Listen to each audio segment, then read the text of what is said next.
Bollywood silver screen presenting the Titan. कहानी की शुरुआत होती है सन 2048 से।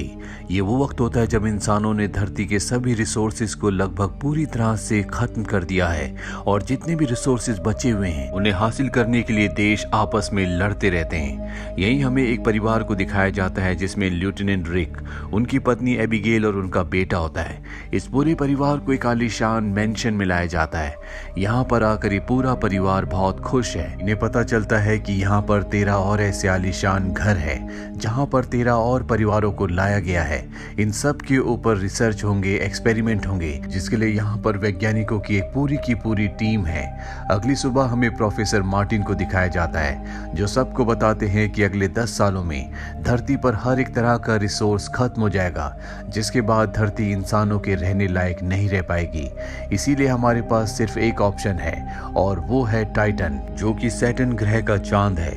पर वहां पर इंसानों के लिए रहना इस वक्त पूरी तरह से पॉसिबल नहीं है, क्योंकि वहां मीथेन की बारिश होती है। साथ ही वहां की हवा में नाइट्रोजन की जो मात्रा है वो बहुत अधिक है और वहां का टेम्परेचर भी बहुत कम है। और अगर हम चाहते हैं कि इंसान वहां पर रहे तो हमें इंसानों की बॉडी में उनके डीएनए में चेंजेस करने होंगे। इसके लिए हमारे पास कुछ फैमिलीज हैं जिन्हें हमने 5000 फैमिलीज में से चुना है। यहाँ पर रिक भी होता है। रिक कहता है कि हम अपनी मर्जी से यहाँ इस एक्सपेरिमेंट में शामिल हुए हैं। और अगली सुबह दिखाया जाता है कि रिक को डॉक्टर अपने साथ ले जाती है जहां उसे इंजेक्शन दिया जाता है।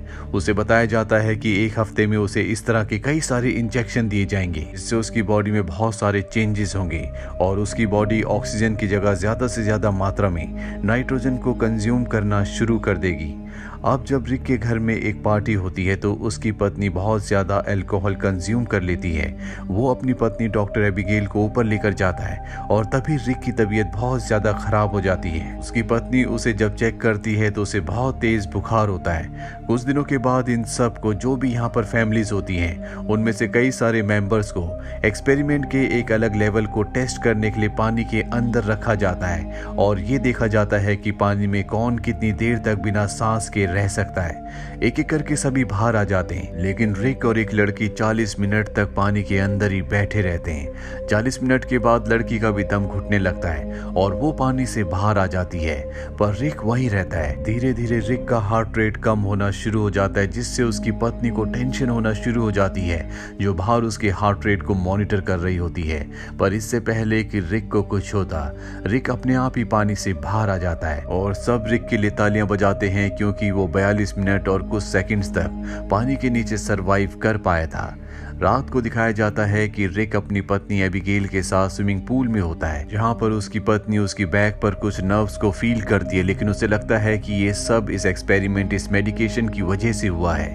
अब कुछ दिन और बीत जाते हैं और एक बार फिर से रिक के ऊपर सर्जरी की जाती है और जिस दिन उसके ऊपर सर्जरी की जाती है उसी रात को वो अपने बेड पर नहीं होता, जो देखकर उसकी पत्नी एबिगेल उसे ढूंढने के लिए जाती है। वो देखती है कि वो किचन में है, जहां पर वो अपनी बॉडी में आइस लगा रहा है, क्योंकि उसे बहुत ज्यादा गर्मी लग रही होती है। इसके बाद एबिगेल उसे और भी आइस ला कर देती है। रिक बताता है कि उसे ठंड का बिल्कुल भी एहसास नहीं हो रहा, जिसका मतलब ये है कि जिस तरह से वैज्ञानिक यहाँ के लोगों को टाइटन के लिए तैयार करना चाहते हैं वो धीरे धीरे तैयार हो रहे हैं, क्योंकि टाइटन में बहुत ज्यादा ठंड है और वहां पर इसी तरह के शरीर की जरूरत है जिन्हें ठंड का एहसास ना हो। लेकिन टाइटन में अब भी इनके सामने सबसे बड़ा चैलेंज मीथेन और नाइट्रोजन का है। मीथेन गैस के साथ इन्हें अंडर वाटर स्विम करने के लिए कहा जाता है। साथ ही इन्हें खास तरह के मास्क पहनाए जाते हैं जिससे नाइट्रोजन बहुत ज्यादा रिलीज होता है और उस मास्क को पहनकर सबको रनिंग करनी होती है। दरअसल इन्हें अब टाइटन के लिए पूरी तरह से तैयार किया जा रहा है, क्योंकि जल्दी इन्हें टाइटन भेज दिया जाएगा। इसी तरह से कुछ दिन बीत जाते हैं और एक दिन जब ये सब के सब वॉशरूम में होते हैं तो रिक ऑब्जर्व करता है कि उसका हेयर फॉल हो रहा है, यानी कि उसके बहुत सारे बाल झड़ रहे हैं। यहाँ पर एक और लड़का होता है जिसका हेयर फॉल हो रहा होता है। ये समझ जाते हैं कि इनके साथ जो मेडिकेशन से ट्रीटमेंट किया जा रहा है ये सब उसकी वजह से हो रहा है। और तभी यहाँ पर एक लड़की की तबीयत खराब हो जाती है और उसकी मृत्यु हो जाती है। ये देखकर ये सब के सब डर जाते हैं, क्योंकि जो ट्रीटमेंट उस लड़की को दिया गया था वही इन सब को दिया गया है, यानी कि इन सब की जान को भी खतरा है। इसीलिए रात को सब के सब वो लोग जिनके ऊपर एक्सपेरिमेंट किए जा रहे हैं और उनकी फैमिलीज रिक के घर पर इकट्ठा होते हैं, जहां ये आपस में डिस्कशन करना शुरू कर देते हैं। और तभी इन्हीं में से एक डीन जिसके ऊपर एक्सपेरिमेंट किए जा रहे थे बहुत ज़्यादा अग्रेसिव हो जाता है और अपनी पत्नी के ऊपर हमला भी कर देता है। दरअसल जब से उसके ऊपर एक्सपेरिमेंट किए जा रहे हैं उसका गुस्सा बढ़ता ही जा रहा है। ये देखकर सब के सब घबरा जाते हैं। ये किसी तरह से डीन को शांत करते हैं और अगली सुबह रिक के घर पर डॉक्टर आती है। वो रिक और उसकी पत्नी को बताती है कि जिस लेडी की मृत्यु हुई है उसे किडनी स्टोन था और किडनी स्टोन की वजह से उसकी मृत्यु हुई है। एक्सपेरिमेंट से उसका कोई भी लेना देना नहीं है, लेकिन रिक जानता है कि यहाँ पर कुछ न कुछ गड़बड़ है। उसी रात को रिक को वॉमिट होती है जिसमें ब्लड भी आता है।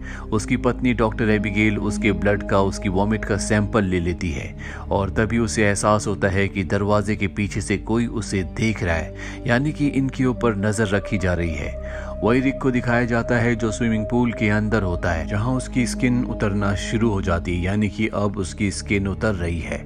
इस बात से वो और भी घबरा जाता है। वही रिक की पत्नी डॉक्टर एबिगेल उसके सैंपल को, जो कि उसका वॉमिट का सैंपल है, उसे लैब लेकर जाती है और जब वो उसे टेस्ट करती है तो उसे पता चलता है कि रिक की बॉडी में, उसके ब्लड में, उसके पूरे सिस्टम में ऐसे बहुत सारे नए कंपाउंड्स हैं जिनके बारे में एक्सपेरिमेंट से पहले कुछ भी नहीं बताया गया था, यानी कि उनसे सारी की सारी जानकारी छुपा कर रखी गई। रिक की पत्नी इस बारे में प्रोफेसर मार्टिन से बात करना चाहती है जो इस पूरे प्रोजेक्ट के हेड हैं, लेकिन वो उससे नहीं मिलते।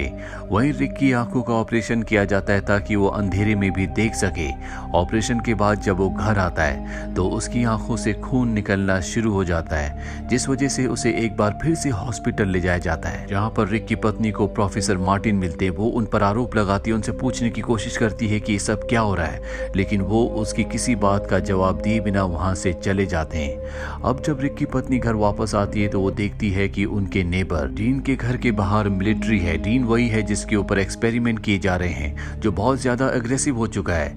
दरअसल डीन ने अपनी पत्नी को मार दिया है और अब उसकी शक्ल, उसका हुलिया पूरी तरह से बहुत ज्यादा बदल चुका है। मिलिट्री डीन को अपने साथ पकड़ कर ले जाती है। अब डॉक्टर एबिगेल को, यानी कि रिक की पत्नी को, पूरी तरह से यकीन हो चुका है कि इनसे बहुत सारी बातें छुपाई जा रही हैं। इसीलिए रिक का कार्ड लेकर वो उस जगह पहुंच जाती है जहां पर सबकी फाइल्स हैं और उन फाइल्स में से एक फाइल उस लेडी की भी होती है जिसकी मृत्यु हो गई थी, जिसके बारे में बताया गया था कि उसे किडनी स्टोन था। पर जब वो उसकी फाइल पढ़ती है तो उसे पता चलता है कि उसकी मृत्यु किडनी स्टोन की वजह से नहीं बल्कि एक्सपेरिमेंट की वजह से हुई है। रिक की पत्नी देखती है कि वहां एक दूसरे रूम में प्रोफेसर मार्टिन की नासा के लोगों से बातचीत मीटिंग चल रही होती है और इस मीटिंग में नासा के लोग प्रोफेसर के ऊपर इल्जाम लगाते हैं कि उन्होंने इंसानों के ऊपर बायोलॉजिकल टेस्ट किए जो कि पूरी तरह से इलीगल है। इसीलिए जल्दी उन्हें इन सब एक्सपेरिमेंट्स को पूरी तरह से बंद करना होगा। साथ ही उन्हें सजा भी होने वाली है क्योंकि उनके खिलाफ केस दर्ज हो चुका है।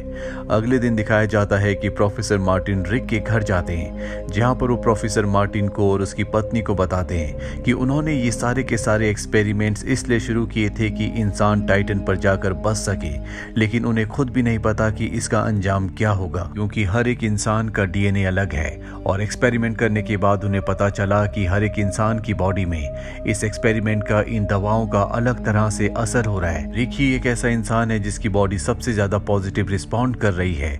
वो बताते हैं कि ये पूरा एक्सपेरिमेंट खत्म होने के बाद इंसान यानी कि रिक और उसके साथी एक दूसरे क्रिएचर में कन्वर्ट हो जाएंगे जिन्हें होमो टाइटेनियन कहा जाएगा, लेकिन उन्हें कुछ नहीं पता कि किस इंसान की बॉडी किस लेवल पर आकर रुकेगी, क्योंकि डीएनए सबका अलग है। इसीलिए हर कोई इंसान अलग अलग तरीके से इवॉल्व होगा। ये सारी सच्चाई जानने के बाद रिक और उसकी पत्नी बहुत ज्यादा परेशान हो जाते हैं, पर रिक अब बहुत आगे पहुंच चुका है, वो यहाँ से वापस नहीं जा सकता। इसीलिए उसकी आंखों की एक और सर्जरी की जाती है जिसके बाद वो अंधेरे में भी देख सकता है। वो पानी के अंदर बैठकर पूरी तरह से शांत होकर चारों तरफ महसूस कर सकता है कि क्या हो रहा है। अब जितने भी लोग होते हैं जिनके ऊपर एक्सपेरिमेंट किए जा रहे थे उन सब की एक और सर्जरी की जाती है और इस सर्जरी के बाद जितने भी लोग होते हैं जिनके ऊपर एक्सपेरिमेंट्स किए जा रहे थे उन सब की मृत्यु हो जाती है। सिर्फ यहाँ पर रिक और उसकी दोस्त टेली बचते हैं। रिक से मिलने के लिए उसकी पत्नी और उसका बेटा आता है जो रिक को देखकर पूरी तरह से हैरान हो जाते हैं, क्योंकि उसकी शक्ल अब पूरी तरह से बदल चुकी होती है। उसके शरीर में कान नहीं होते, ना ही सिर में एक भी बाल होता है। हालांकि रिक अपने परिवार को पहचानता है, वो उनकी बातें सुन सकता है, लेकिन रिक उनसे बात नहीं कर सकता क्योंकि अब उसकी बॉडी इवॉल्व होने के बाद सिर्फ लो फ्रीक्वेंसी में बात कर सकती है जिसे इंसान नहीं सुन सकते। इसके बाद रिक को उसके घर वापस भेज दिया जाता है। और जब रिक रात को अपने घर पर होता है तभी वहां पर टेली आती है। टेली के हाथ में खून होता है जिससे सबको समझ में आ जाता है कि उसने अपने पति को मार दिया है, क्योंकि अब वो बहुत ज्यादा अग्रेसिव हो चुकी है। जब मिलिट्री को बात पता चलती है तो टेली को और रिक को पकड़ने के लिए आ जाते हैं। दोनों अपने आप को बचाने के लिए मिलिट्री के ऊपर हमला कर देते हैं। टेली को मिलिट्री वाले मार देते हैं। रिक यहाँ पर अपनी पावर से सभी मिलिट्री वालों को मारकर अपनी जान बचाकर भाग जाता है। रिक की पत्नी एबिगेल उसे ढूंढने के लिए उसका पीछा करती है और वो जल्दी रिक तक पहुंच जाती है। रिक अब भी अपनी पत्नी से बहुत प्यार करता है और जब वो अपनी पत्नी को स्पर्श करता है तो वो उसका माइंड रीड कर लेता है, जो कि उसकी एक नई पावर है। और तभी मिलिट्री का हेलीकॉप्टर यहाँ पर आता है। अपनी पत्नी के कहने पर रिक अपने आप को मिलिट्री के हवाले कर देता है। इसके बाद रिक को वापस लैब में लाया जाता है। वहां पर प्रोफेसर मार्टिन भी होते हैं जो रिक की पत्नी से कहते हैं कि तुम्हें रिक की बॉडी में एक खास दवा को इंजेक्ट करना होगा, जिसके बाद वो अपनी सारी यादों को तुम्हारे पूरे परिवार को भूल जाएगा। और यही रिक के लिए अच्छा होगा, क्योंकि अब हम उसे टाइटन पर भेजने की तैयारी कर रहे हैं। एबिगेल को लगता है कि रिक के लिए यही सही है। वो इंजेक्शन लेकर रिक के पास जाती है। रिक उसे ऐसा करने से मना करता है क्योंकि उसने उसके माइंड को रीड कर लिया होता है, लेकिन वो रिक की बात नहीं मानती और उसकी बॉडी में दवा को इंजेक्ट करके अपने बेटे और दूसरी डॉक्टर के साथ वहां से निकल जाती है। उनके जाने के बाद जब रिक के पास सोल्जर आते हैं तो रिक उनके ऊपर हमला कर देता है और बहुत सारे सोल्जर्स को मारकर यहाँ से वापस अपने घर आ जाता है। दरअसल रिक की पत्नी ने जानबूझकर उसकी बॉडी में याददाश्त मिटाने वाली दवा को इंजेक्ट नहीं किया था ताकि वो घर वापस आ सके, उसे यहाँ से कहीं और ना भेजा जाए। रिक भी अपनी पत्नी और बेटे को वापस पाकर बहुत खुश होता है। दरअसल वो अपने परिवार के लिए हार्मफुल नहीं है क्योंकि वो उन्हें बहुत प्यार करता है।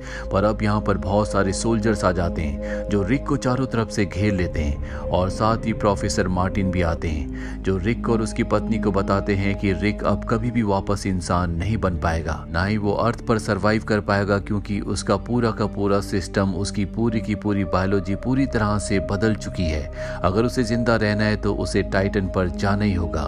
रिक की पत्नी को भी ये बात समझ में आ जाती है और वो रिक से कहती है कि शायद तुम्हारे जाने का वक्त आ गया है। और इसके बाद रिक को टाइटन के लिए रवाना कर दिया जाता है। और इस घटना के कुछ हफ्तों के बाद प्रोफेसर मार्टिन को गिरफ्तार कर लिया जाता है क्योंकि उनके सारे के सारे एक्सपेरिमेंट्स पूरी तरह से इलीगल थे। साथ ही अब लैब को डॉक्टर फ्रेया और रिक की पत्नी संभालते हैं, जो कि अब यहाँ पर रिसर्च करके और भी आसान और अच्छे तरीके निकालेंगे ताकि इंसानों को टाइटन पर भेजा जा सके। एक रात को डॉक्टर एबिगेल का बेटा अपनी मॉम को बाहर लेकर आता और आसमान में उसे दिखाता है कि आसमान आज कितना साफ है। वहीं दूर ब्रह्मांड में हमें टाइटन को दिखाया जाता है जहाँ पर रिक अकेला खड़ा होता है और तभी वो एक झील के ऊपर उड़ना शुरू कर देता है जहाँ पर मीथेन गैस होती है। यानी कि अब वो इस नई दुनिया में, नए वातावरण में पूरी तरह से एडजस्ट हो चुका है। और इसी के साथ ये कहानी, ये फिल्म यहीं पर खत्म हो जाती है। उम्मीद करते हैं कि ये कहानी आपको पसंद आई होगी।